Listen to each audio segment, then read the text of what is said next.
अस्सलाम वालेकुम everyone, I am back with another video. और आज भाई मैं जिस फ़ोन के ऊपर रिव्यू करने वाला हूँ, फाइनली पाकिस्तानी मार्केट के अंदर ZTE की तरफ से एक नया स्मार्टफोन लेटेस्ट रिसेंटली लॉन्च हुआ है स्मार्टफोन। जी हाँ गाइस, मैं बात कर रहा हूँ ZTE Nubia V60 डिज़ाइन की।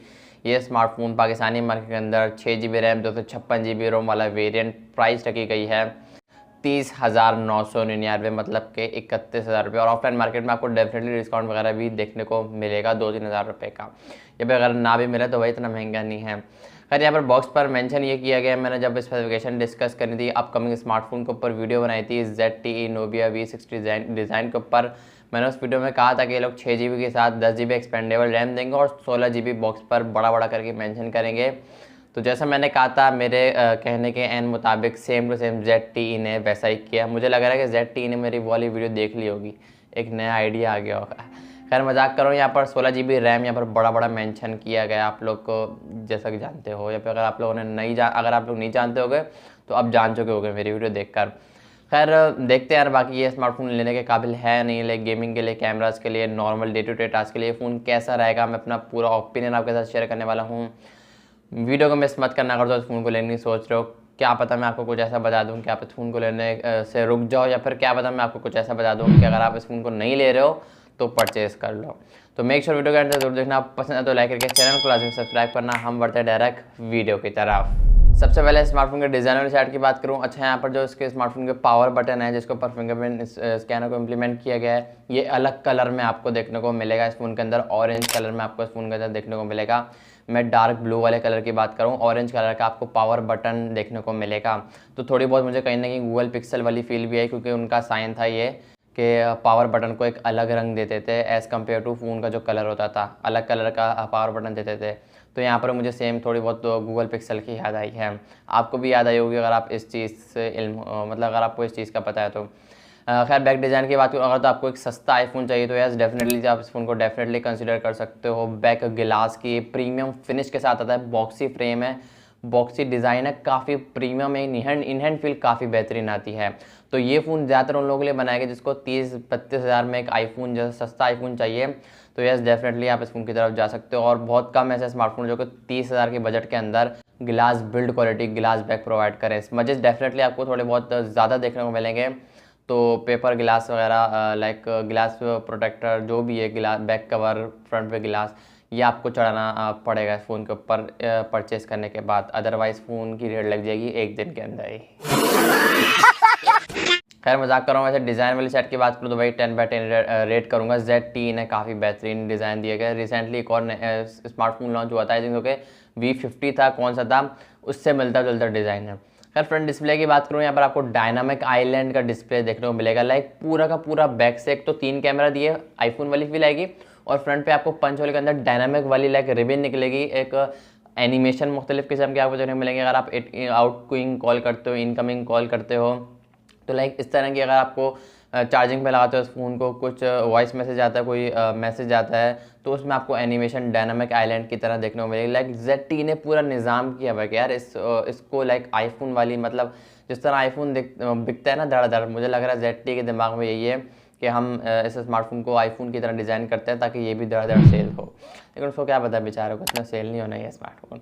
खैर मजाक कर रहा हूँ। वैसे ZTE ने भाई कोशिश काफ़ी अच्छी की, फ्रंट पे डायनामिक आइलैंड का डिस्प्ले देकर और बैक से आईफोन जैसा डिज़ाइन देकर, तो काफ़ी हद तक आईफोन वाली भाई सस्ता आईफोन वाली फील आ रही है मुझे अभी तक। खैर 6.6 इंचज़ का एक IPS LCD पैनल है, 720p की रेजोल्यूशन है। यहाँ पर 1080p हो जाती तो चीज़ें बेहतर हो सकती थी, लेकिन स्टिल सही है, गुजारा कर लेंगे। 90 हर्ट्ज़ का रिफ्रेश रेट है, डायनामिक आइलैंड का सपोर्ट मिलता है, 300-350 के आसपास पीक ब्राइटनेस का सपोर्ट देखने को मिलेगा। Overall day to day task के लिए, नॉर्मल मीडिया कंज्यूमिंग के लिए ये फ़ोन बेस्ट है। अगर आप फुल HD में कंटेंट देखना चाहते हो, like 4K Netflix YouTube content ज़्यादा वॉच करते हो, मूवीज़ ड्रामे वगैरह ज़्यादा देखते हो, कुछ भी ऐसा देखते हो, तो भाई यस डेफिनेटली ये फ़ोन आप लोगों के लिए नहीं है।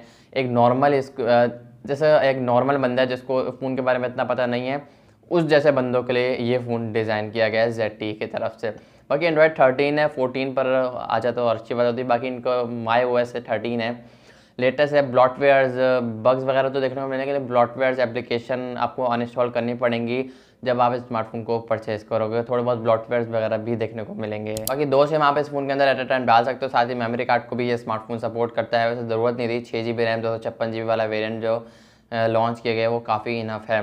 बॉक्स पर मैं अगेन बोलूँगा 16 GB मेंशन किया गया है, छोटा सा लिखा हुआ है up to 10 GB virtual RAM expandable RAM जो भी है बहुत छोटा सा करके लिखा हुआ गया है। अगर आप दूर से फ़ोन को देखोगे तो 16 GB ही आपको नज़र आना है, छोटा छोटा नज़र नहीं आना, इतना छोटा करके लिखा है। यहाँ पर यूनिसॉक का T606 है। अगेन यहाँ पर वही बात करूँगा मैं, यहाँ पर ब्लॉटवेयर्स थोड़ा बहुत देखने को मिलेंगे। UFS की स्टोरेज आपको आई थिंक तो पता नहीं देखने को मिलती है नहीं मिलती है, ये चीज़ मुझे पता नहीं है। लेकिन आपको परफॉर्मेंस वाले साइड की बात करूँ, डेली टास्क के लिए, मीडिया कंज्यूमिंग के लिए, डे टू डे टास्क के लिए स्मार्टफोन ओवरऑल नॉर्मल यूज़ के लिए फ़ोन बेस्ट रहेगा। काफ़ी अच्छा हैंडल करेगा फ़ोन आपका day to day task, media consuming अगर आपको करनी है, ब्राउजिंग वगैरह करनी है, फेसबुक, इंस्टाग्राम। मीडिया कंज्यूमिंग से मुराद अगर आप ज़्यादा सोशल मीडिया यूज़ करते हो तो यस डेफिनेटली ये फ़ोन बेस्ट है आप लोगों के लिए। पबजी वाले साइड की बात करूँ, गेमिंग के लिए यस वो ये इतना कैपेबल नहीं है फ़ोन, नॉर्मल यूज़ के लिए मैं इस फ़ोन को रिकमेंड करूँगा। बाकी इनिशियल इंप्रेशन में काफ़ी अच्छा फ़ोन वर्क करता हुआ नज़र आया है। बाकी अब ZTE का कितना ये स्मार्टफोन लॉन्ग टर्म चलता है बाकी ये तो आने वाले टाइम में ही पता चलेगा। बैक कैमराज की बात करूँ, अपनी पेरेंट्स के हिसाब से काफ़ी अच्छे वर्क करते हुए डे लाइट फोटोग्राफी की बात करूँ काफ़ी अच्छा है। पोर्ट्रेट्स का ऑप्शन भी आपको इस फ़ोन के अंदर सपोर्ट देखने को मिलता है। वैसे देना तो नहीं चाहिए था 30,000 में, खैर मजाक कर रहा हूँ। पोर्ट्रेट्स सही हैं काफ़ी, थोड़े बहुत इधर उधर हो जाता है, थोड़ी बहुत ब्लर आर्टिफिशियल टाइप लगता है, बट चीज़ें अगर प्राइस को देखो ना तो चीज़ें बेहतरीन वर्क करती हुई नज़र आती हैं। और सही भी है। डिलेट फोटोग्राफी की बात करूँ, इनिशियल इंप्रेशन की बात करूँ, सही है कलर वगैरह, लेकिन इतना ज़्यादा आप एक्सपेक्ट नहीं कर सकते हो। बैक पर मेन कैमरा सेटअप है 50 मेगापिक्सल का है, डुअल डेट कैमरास का सेटअप है, दूसरा कोई 2 मेगापिक्सल का डेप्थ सेंसर है। 1080p 30 fps है, कोई स्टेबल मोड आपको देखने को नहीं मिलता है।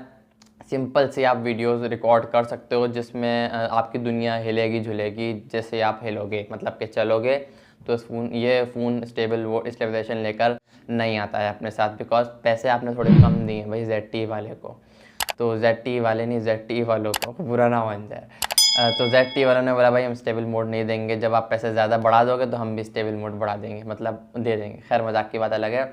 ओवरऑल कैमरास के लिए मैं इस फ़ोन को रिकमेंड नहीं करूँगा। एक नॉर्मल टास्क के लिए, normal day to day casual using के लिए ये फ़ोन मेरी तरफ से बेस्ट रिकमेंडेशन। एक्सपीरियंस करके देख लो, काफ़ी अच्छा फ़ोन है नॉर्मल यूज़ के लिए। इस बात को अपने माइंड में रखना है, क्योंकि पाकिस्तानी आवाम जो है ना वो रगड़ने के लिए भी फ़ोन को, रगड़ने वाले के लिए फ़ोन को भी चाहिए ना। लाइक अगर आप गेमिंग के लिए रगड़ना है फुल फ़ोन को तो भी वही वो 20,000 वाले 30,000 वाले फ़ोन को ही रिकमेंड करती है, क्योंकि मैं खुद जानता हूँ, हमने भी ऐसी हरकतें करी हैं। खामोश रहना, किसी को बताना नहीं।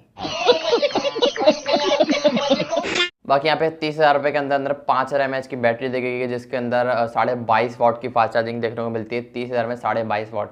मेरे पास 50,000 का फ़ोन है Oppo A54 जिससे ये वीडियो शूट हो रही है, और उस फ़ोन के अंदर आपको पता ही होगा फिर 18 वाट की चार्जिंग देखने को मिलती है। तो भाई मेरे फ़ोन से तो मुझे ये बेहतर लगा बहुत, अगर मैं अपने ओपिनियन की बात करूँ। खैर मजाक करूँ, वैसे अच्छा है, अगर मजाक किस बात को साइड पे रखूँ, 22.5 वाट की चार्जिंग 30,000 में, मेरी अकल पे पत्थर पड़े हुए थे जो मैंने ये फ़ोन ले लिया। अगर अब तो ले लिया। बाकी ओवरऑल अगर आपको सस्ते में, कंक्लूजन ओवरऑल ये, अगर आपको सस्ता आईफोन चाहिए, डायनामिक आइलैंड वाली फील चाहिए, बैक से एक आईफोन वाली फील चाहिए, कैजुअल यूजिंग के लिए, नॉर्मल यूज़ के लिए, थोड़ी बहुत फोटोग्राफी अगर आप कभी कभार कर लेते हो, देन ये स्मार्टफोन फिर भी चल जाएगा। I recommend this phone, best phone है अपनी प्राइस के हिसाब से। और डेफिनेटली आपको ZTE की तरफ से ऑफलाइन मार्केट के अंदर 2-3 हज़ार का डिस्काउंट भी देखने को मिलता है। ZTE की तरफ से नहीं मिलता है। ZTE ने जितना मैक्सिमम करना था उतना कर दिया, 31,000 रुपये इस फ़ोन की प्राइस रख दी है। 30,000 के आसपास देखने को मिलेगा, 29 से कम आपको देखने को नहीं मिलेगा। फिर ज़्यादा अगर खुश हो गए दुकानदार तो 28 का भी दे सकते हैं। कोशिश करना थोड़ा ज़्यादा खुश किया करो। खैर मजाक करूँ। आई होप कि आपको आज की वीडियो पसंद है, तो वीडियो को लाइक करके चैनल को लाजमी सब्सक्राइब करना। मैं मिलूंगा आप लोग नेक्स्ट वीडियो के साथ, फ़ोन के रिव्यू के साथ, किसी और अपकमिंग फ़ोन के साथ। तब तक के लिए अल्लाह हाफिज़।